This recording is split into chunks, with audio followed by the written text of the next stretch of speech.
বিশেষ করে যারা স্কুল কলেজ ভার্সিটিতে পড়ালেখা করেছেন করছেন, আপনাদের মনোযোগ বিশেষ আকর্ষণ করুন। কারণ আমি বিশ্বাস করি আজকের দিনের যুবক আল্লাহ চাহে তো আগামী দিনের এক একটা ইসলামের কুটি হয়ে দাঁড়ায় যাবে ইনশাআল্লাহ। আপনি ডাক্তার হতে চাচ্ছেন, কোনো সমস্যা নেই, মুসলমান হয়ে ডাক্তার হয়ে যান। আমার প্রত্যেকটা কথা মনোযোগ দিয়ে শুনবেন ভাইয়া, কোন আওয়াজ যেন না হয়, এদিকে এদিকে, কোনো প্রয়োজন হলে ইশারায় কথা বলবেন। আপনি ডাক্তার হওয়ার ইচ্ছা ইসলাম আপনাকে নিষেধ করেনি, করবেও না, কারণ মানবতার সেবা ইসলামের ধর্ম। ডাক্তার হয়ে যান, সমস্যা নেই, কিন্তু মুসলমান হয়ে ডাক্তার হন। ইঞ্জিনিয়ার হওয়ার ইচ্ছা, মুসলমান হয়ে ইঞ্জিনিয়ার হন। এবার আপনার ভাই, আমাদের ভাই আমাদেরকে প্রশ্ন করবো, হুজুর আমরা কি তাইলে মুসলমান না? আপনি কি বললেন এটা মুসলমান? আমি বললাম ভাই যদি অনুমতি দেন তাহলে একটু গভীরে গিয়ে কথাটা বলতে চাই। মুসলমান কাকে আমরা চিনি? যে কালিমা পড়ে। মুসলমান আমরা কাকে চিনি? যে মোটামুটি আল্লাহকে বিশ্বাস করে, নবীকে বিশ্বাস করে, কোরআনকে বিশ্বাস করে, পরকালকে বিশ্বাস করে, এটাই। কারো তো কোনো দ্বিমত নাই। আচ্ছা, আমি একটা প্রশ্ন করি, আমি বললে তো কন্ট্রোভার্সি তৈরি হয়ে যাবে, পক্ষে বিপক্ষে দুই দল হয়ে যাবে। আমি না হয় চুপ থাকলাম, আপনাদেরকে জিজ্ঞেস করে আপনারাই বলেন, আমরা সবাই কি মুসলমান? আমরা সবাই কি? জোরে বলেন, আমরা সবাই কি? এবার প্রশ্নটা করছি, আপনারা একটু মন দিয়ে শুনে উত্তর দিবেন। আচ্ছা ভাই, আমরা কি আসলে মুসলমান? শুনি নাই তো? আমি বললে তো দোষ ধরতেন। আমি প্রশ্ন করেছি আমরা কি মুসলমান, সবাই এক বাক্যে বলেছি হ্যাঁ। একই প্রশ্নটাকে যখন একটু প্রেম নিয়ে জিজ্ঞেস করেছি, ভাই আসলে কি আমরা মুসলমান, সবার একটু টন উঠলো। এবার মুখ বলতে চাচ্ছে হ্যাঁ, কিন্তু বিবেক বলে যে খবরদার বলিও না, কারণ মুসলমান সে নয় যে কালিমা পড়ে আল্লাহকে বিশ্বাস করে। মুসলমান দুই প্রকার, একটা নামের মুসলমান, একটা কামের মুসলমান। আমরা নামের মুসলমানের সার্টিফিকেট অর্জন করেছি, বিশ্ব গমনে আমাদেরকে সবাই মুসলিম নামে চিনে, কিন্তু আসল মুসলিমের ব্যাখ্যায় যখন নিজের জীবন চরিত্রকে রাখলাম, নিজের বিবেক আর সাই দিল না মুসলিম বলার জন্য। কারণ নবী রহমাতুল্লিল আলামিনের রহমতের ছায়া তলে আমরা জানতে পারলাম, ইয়া রাসূলুল্লাহ, মুসলিম কাকে বলে? সত্যিকার মুসলমানকে আপনার নবী, আমার নবী, আমাদের নবী জানান দিচ্ছে, আল মুসলিমু মান সালিমাল মুসলিমুনা মিন লিসানিহি ওয়া ইয়াদিহি।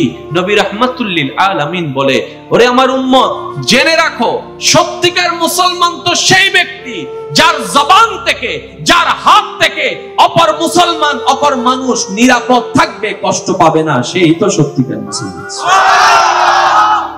তাহলে নবীর কনসেপ্টে মুসলমানকে যার জবান এবং হাত থেকে অন্যজন নিরাপদ থাকবে।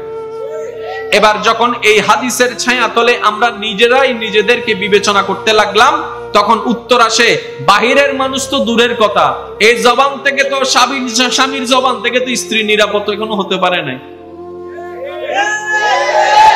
স্বামীর জবান থেকে স্ত্রী এখনো নিরাপদ নয়, স্ত্রীর জবান থেকে স্বামী নিরাপদ নয়, ভাইয়ের জবান থেকে ভাই নিরাপদ নয়, বাহিরের মানুষের কথা তো বাদই দিলাম। এবার নবীর হাদিসকে সামনে রেখে যখন নিজের মুসলমানিত্বকে প্রশ্ন করলাম, অন্যের বলা লাগলো না, নিজের বিবেকে বলছে এখনো মুসলিম হতে পারে। এতটুকু কি ক্লিয়ার হয়েছে? এতটুকু ক্লিয়ার হলে একবার বলেন মারহাবা। ওদুনো গোসই গোসা নয় দিতে একবার হন মারহাবা। এদিকের ভাই যারা আছেন, আপনাদের কি কোনো কষ্ট হচ্ছে? আওয়াজ কি শোনা যাচ্ছে? এবার একটু খেয়াল করবেন, তর্ক বিতর্কের নাম ইসলাম নয় রে ভাই, মহাব্বতের নাম ইসলাম। এই কথায় যারা একমত আছেন একবার বলেন মারহাবা। আবার বলছি, কথাটা একটু মনের কান দিয়ে শুনেন, তর্ক বিতর্কের নাম ইসলাম নয়, মহাব্বতের নাম ইসলাম। ধাক্কা ধাক্কি, গুতাগুতি, ঠেলাঠেলির নাম ইসলাম নয়, মহাব্বতের কোলাকুলির নাম ইসলাম। এবার আমি একটা প্রশ্ন করব, আপনারা যার যেটা মন চায় উত্তর দিবেন। ইসলাম কি শান্তির না অশান্তির? আর একটু জোরে। আজকে কিন্তু ভয়েস আমি করতেছি না, আপনারা করতেছেন। কালকে যদি কেউ আমার নামে কিছু বলে, উত্তর কিন্তু আমি দিতে আসবো না, আপনাদেরকে দিতে হবে, কারণ আমি বলতেছি না, ওগুলো আপনারাই বলতেছেন। ইসলাম কি শান্তির না অশান্তির? আবার প্রশ্নটা করতেছি, একটু ভেবে উত্তর দিবেন। কিন্তু বর্তমান ইসলাম আওয়াজ পাই নাই। এই ইসলাম তো শান্তির আপনারাই বললেন, আবার আপনারাই বলছেন বর্তমান ইসলাম অশান্তির। তাহলে শান্তি থেকে যেহেতু অশান্তিতে কনভার্ট হয়েছে, নিশ্চয়ই মাঝখানে কোন একটা বেজাল লাগছে। এবার সেই বেজালটার কে লাগালো? গরু, নমাতে ছাগল, হাঁস, মুরগি, বাঘ, সিংহ। তাহলে এই শান্তির ধর্মরে অশান্তি বানাইলো কে? আরো জোরে বলেন। এই মানুষগুলা কারা? এই আমরাই না নহস। এই মানুষগুলা কারা? আরো জোরে বলেন, মানুষগুলা কারা? দোস্ত আমাদের। আমি নিজে দোষী হয়ে অন্যের দিকে আঙ্গুল তুলি কেমনে? নিজেই জান্নাতি না জাহান্নামী জানলাম না, অপরকে জাহান্নামী বলার অধিকার আমাকে কে দিছে? এবার আসেন ভাইয়া, এই আজর করে হইতে সরি নমাইতাম হইতে ভাই হেং করতাম ইয়া ইল্লে গজ্জি দিন উনে কেন করিব হইতার না। ইউটিউবার লক কলে ছবি আনতুলি হবে তো মোকারাম বাড়ি উনার কাছে মাপ চাইছে যারা কল হইতে কিছু। আমি প্রায় সময় বলি, আজকেও বলছি, অন্তত অধিক ভিউ পাওয়ার আশায় আমাকে নিয়ে এমন কোন থাম্বনেইল, এমন কোন টাইটেল দিয়েন না, যেটা রিয়েল সেটাই দিয়েন। কারণ আমার ভিউর দরকার নাই, মওলার রহমতের দরকার। আমাকে একটু সহযোগিতা করবেন আল্লাহর ওয়াস্তে, আমি এভাবে চলতে চাই, আমাকে একটু আপনারা সহযোগিতা করবেন। আর ইউটিউবার যারা আছেন বিভিন্ন জায়গায় গিয়ে মাহফিল কভারেজ করে, তাদের অনেক পরিশ্রম হয়, নিজের পকেটের টাকা দিয়ে তারা এই কাজগুলা করে থাকে। আল্লাহ পাক তাদেরকেও কবুল আর মঞ্জুর করুন। আমি সবার উদ্দেশ্যে বলছি, যা ডিস্টার্বিং আছে, আপনাদের যা লড়াচড়া করার আছে করে ফেলেন। আমি একবার দরুদ শরীফ পড়ছি, এর ভিতরে আপনারা করে ফেলেন, এরপরে যেন আর কোনো ডিস্টার্ব না হয়। একবার মোহাব্বতের আওয়াজ লাগিয়ে বলেন মারহাবা। এবার আপনারা শিক্ষিত সমাজের ভাইয়েরা, আপনারা একটু বিবেকটাকে খাটাবেন। ইসলামটা শান্তির, কিন্তু বর্তমান তাহলে নিশ্চয় বানানেওয়ালাও আছে। এই বানানেওয়ালাকে যদি এখন খুঁজতে যান, দেখবেন যে নিজের ছাড়া সবাই দোষী। বুঝেন না মানে আমার কথা? আপনি যখন এই ইসলামকে অশান্তির কে বানালো খুঁজতে যান, আপনার বিবেকে দেখবেন আপনার পছন্দের, আপনার মতের, আপনার পক্ষের দলের যারা আছে সবাই সঠিক, আপনার মতের পছন্দের বিপক্ষে আছে সবাই দোষী। এবার আপনার দৃষ্টিতে উনি দোষী, ওনার দৃষ্টিতে উনি দোষী। এখন কথা, আসল দোষী কে?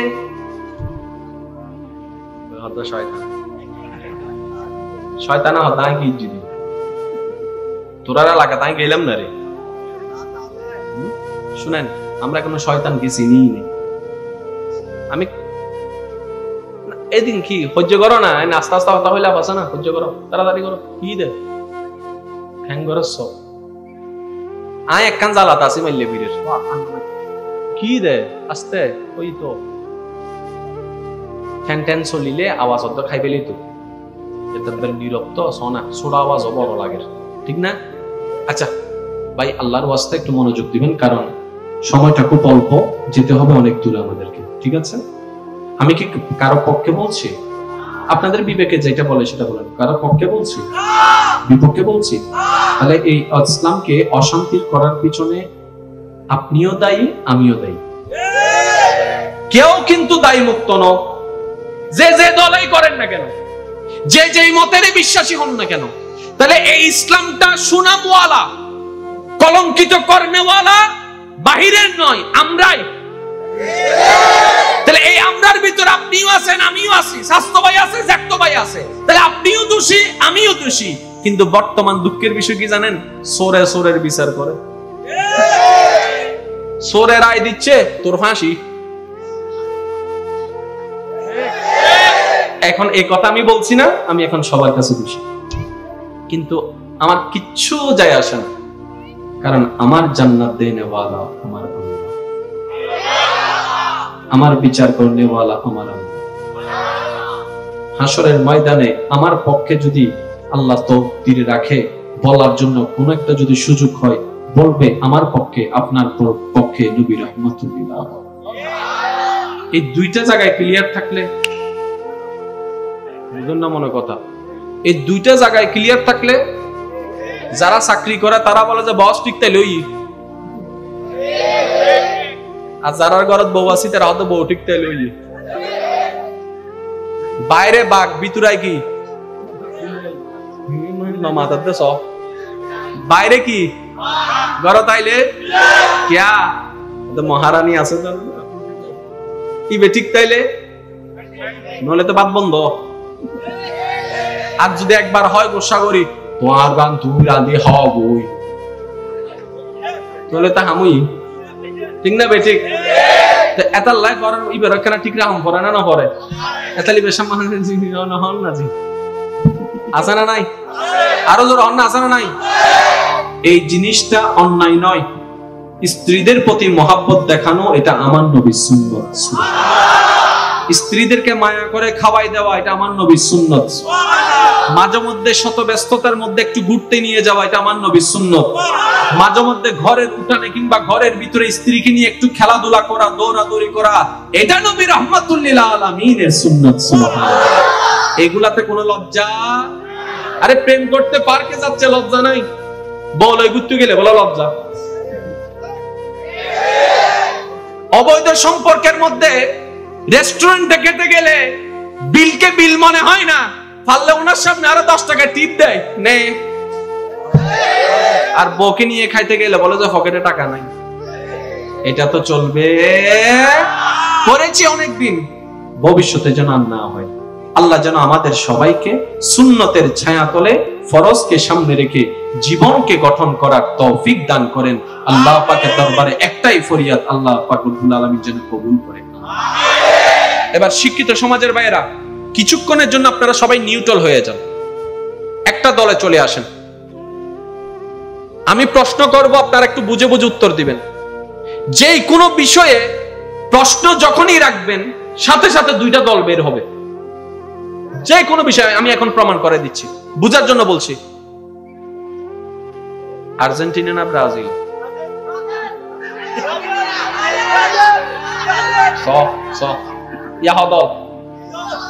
মারি দিন দাও, আরো জোর হন। কয় দল? কয় দল? কয় দল? লাইভ প্রমাণ দেখেন, 2 দল। ওয়ান নমাই কিও কক্সবাজার না বান্দরবন? কক্সবাজার বান্দরবন 2 দল হন নাই না হত। কয় দল? এক বোনের 2 ভাই, একজনে বলতেছে বিয়ে দিব ডাক্তারের কাছে, আরেকজনে বলতেছে বিয়ে দিব, আমি বলি নাই, আপনারা বলছেন। কয় দল? আরো জোরে বলেন না, কয় দল? একজনে বলতেছে বিয়ে দিব চট্টগ্রামে, আর দুজনে বলতেছে না বিয়ে দিব চিটাঙ্গের। কয় দল? আরো জোরে বলেন না। একজনে বলতেছে আমার বোনকে বিয়ের সময় শাড়ি পরাবো লাল, আরেকজনে বলতেছে আমার বোনকে মেরুন কালারের লেহেঙ্গা পরাবো। লাগে না না লাগে?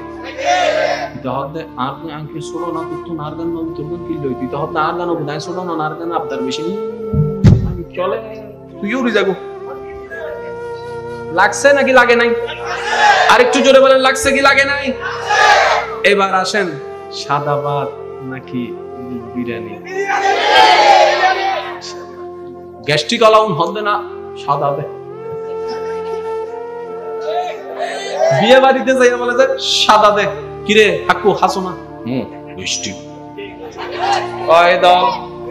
জোরে বলতে হবে, কয় দল? আরো জোরে, কয় দল? মনে রাখবেন, জেনে রাখবেন, মাথায় বসাই রাখুন, দ্বিমত হওয়া অন্যায় নয়, মতের পার্থক্য হওয়া, মতের অমিল হওয়া অন্যায় নয়। আরে এক মায়ের পেট থেকে বের হওয়া 2 ভাই একই রক্তের হওয়ার পরও 2 মতের, 2 চিন্তার, 2 ধারণার হতে পারে। অন্যায় সেটা নয়। অন্যায় কোনটা জানেন? আমারটাই সঠিক, আমারটাই করতে হবে, এই কথার উপর অটল থেকে সমাজকে, দেশকে অশান্তি করা, এটাই হচ্ছে অন্যায়। এতটুকু কি ক্লিয়ার হয়েছে? আর একটু জোরে বলেন, এতটুকু কি ক্লিয়ার হয়েছে?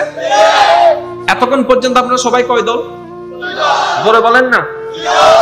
এটাই আমরা সবাই সাক্ষী আছি। এবার দেখেন দল কেমনে পাল্টায়।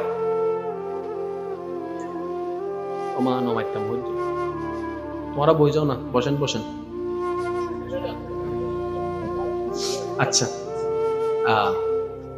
যারা এক আল্লাহকে বিশ্বাস করেন তারা হাত তোলেন। এখন দেখেন তো দুই দল বাইর করেন তো। হাত তোলেন। মুসা নবীর কোন উম্মত থাকলে হাত তোলেন।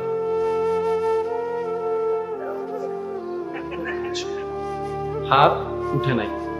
আমি বলছি আপনারা মিলাবেন শুধু। দাউদ নবীর কোন উম্মত থাকলে হাত তোলেন। আমাকে একটু দেখতে দেন। ঈসা নবীর কোন উম্মত থাকলে হাত তোলেন। নবী রাহমাতুল লিল আলামিনের উম্মত থাকলে হাত তোলেন।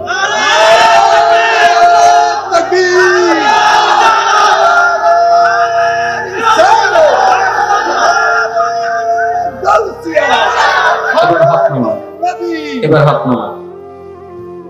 কয় দল? কয় দল? জোরে বলেন কয় দল? তাহলে আমরা তো এক দলের মানুষ। আমাদের ধর্ম তো একটা, আমাদের আল্লাহ তো একজন, আমরা তো এক নবীর উম্মত। আজকে আমরা নবী বলেছেন আল মুসলিমু আখুল মুসলিম, মুসলমান মুসলমান ভাই ভাই, আমার উম্মত ভাই ভাই। তাহলে এই ভাই ভাইয়ের সম্পর্কে দুই দল করলো কে, তিন দল করলো কে, চার দল করলো কে? গবেষণায় নেমে যান, দেখবেন তৃতীয় পক্ষ এসে বেজাল লাগাই দিছে। লাগাইছে তৃতীয় পক্ষ বেজাল। আমার কাছে আপনি দুশমন, আপনার কাছে আমি দুশমন। অথচ আমরা তো এক ঘরের সন্তান।